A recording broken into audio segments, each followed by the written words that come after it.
bubuk PK ke dalam labu RMR yang sudah diisi air.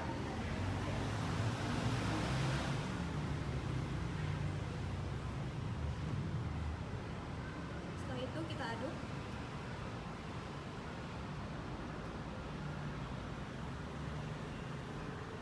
Nah, jika sudah teraduk rata, kita bisa melihat bahwa air di dalam labu RMR itu berubah menjadi warna ungu gelap. Oke, selanjutnya kita akan masuk ke percobaan yang kedua. Pertama-tama kita bikin air basahnya dulu menggunakan air dengan campuran soda api.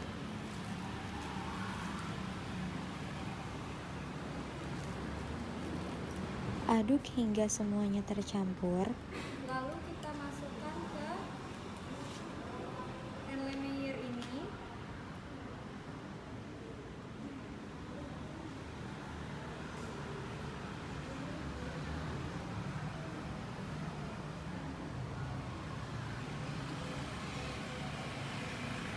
Lalu kita lanjut ke step berikutnya, membakar bubuk PK. Nah, pertama-tama kita masukkan bubuk PK-nya ke dalam tabung reaksi.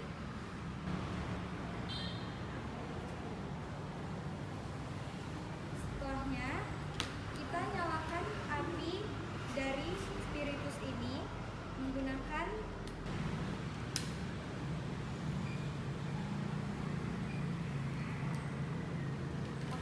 kita bakar ininya.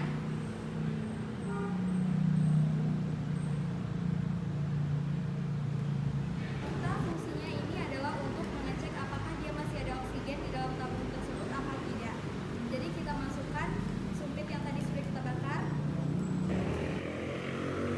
Masih ada oksigennya.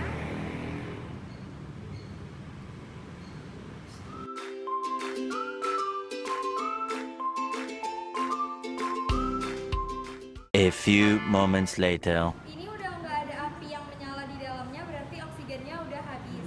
Jadi kita masukkan bubuk PK yang sudah kita bakar ke dalam air basah.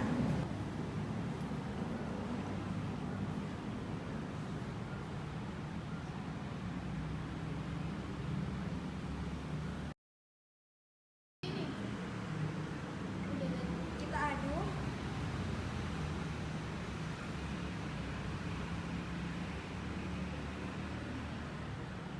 Bisa kita lihat warnanya berubah menjadi hijau.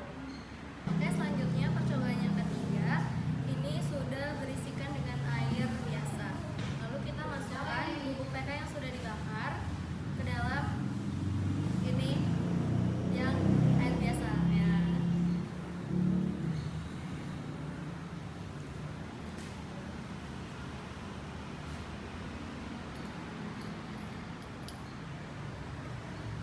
Lalu kita aduk.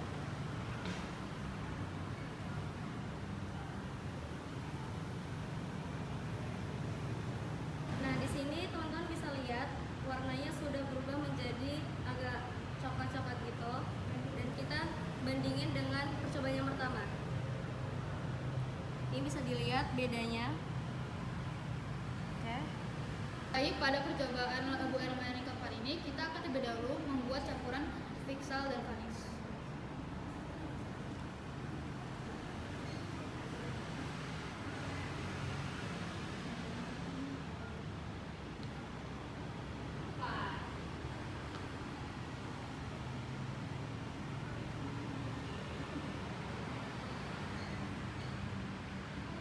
Kemudian setelah itu kita menambahkan sebuah PK ke labu RMR.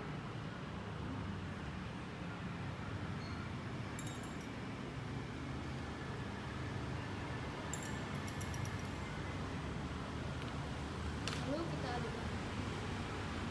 Nah, pelakuan pada labu RMR yang keempat ini, kita akan menambahkan campuran Fixal dan Vanix tadi.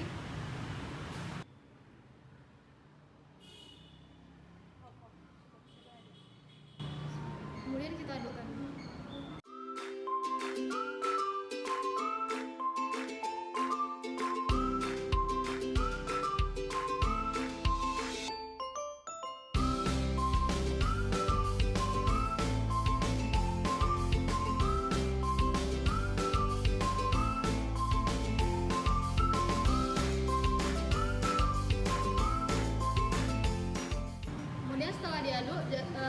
dilihat terjadi perubahan warna dari keunguan menjadi bening.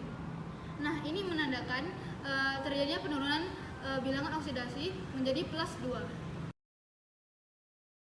Pada percobaan pertama, jika kita melarutkan kalium permanganat atau KMnO4 ke dalam air, reaksi kimia yang terjadi adalah pelarutan KMnO4 yang dapat dituliskan sebagai berikut.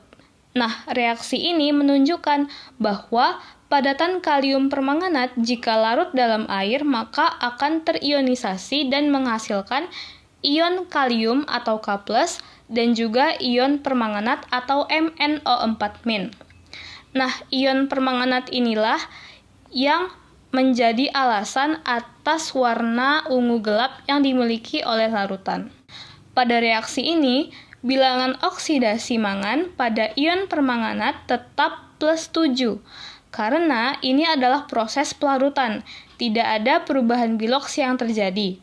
Reaksi ini hanyalah perubahan fisik di mana KMnO4 padat berubah menjadi bentuk terlarutnya tanpa adanya reaksi redoks. Selanjutnya, saya akan menjelaskan persamaan reaksi kimia pada tabung Erlenmeyer 2. Dimulai dari reaksi pembakaran, kalium permanganat atau 2KMnO4 akan dibakar dan menghasilkan biloks +7. Pembakaran ini akan menghasilkan mangan dioksida atau MnO2 ditambah oksigen ditambah kalium manganat atau K2MnO4. Dari situ, mangan dioksida biloksnya jadi +4 dan kalium manganat juga +4.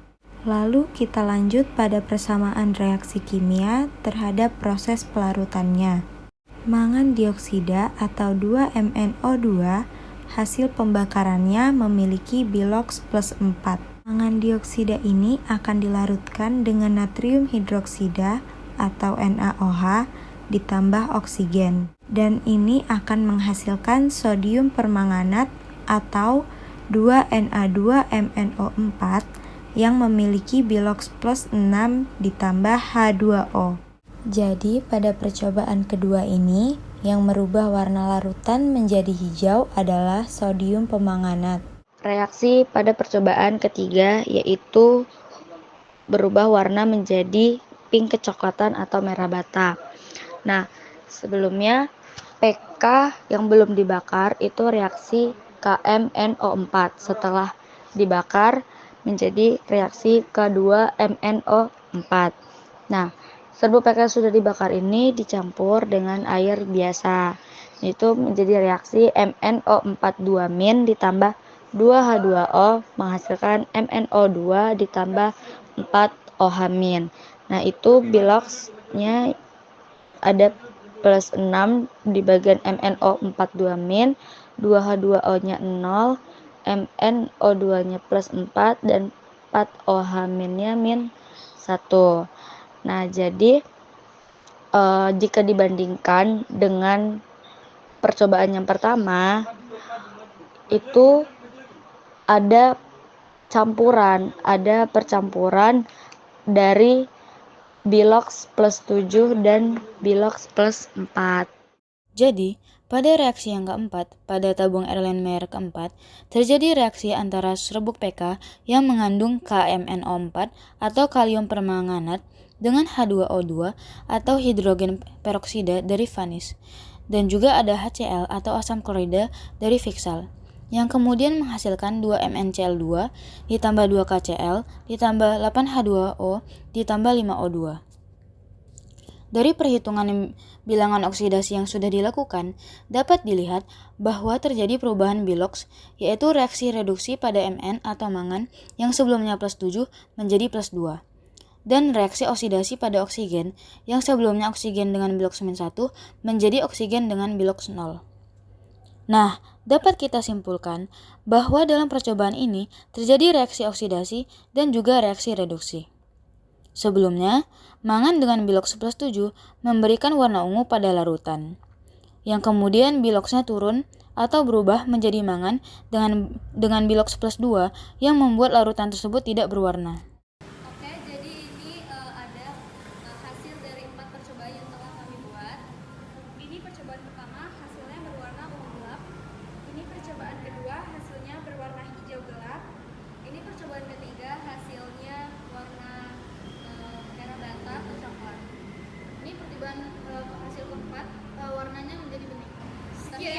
kami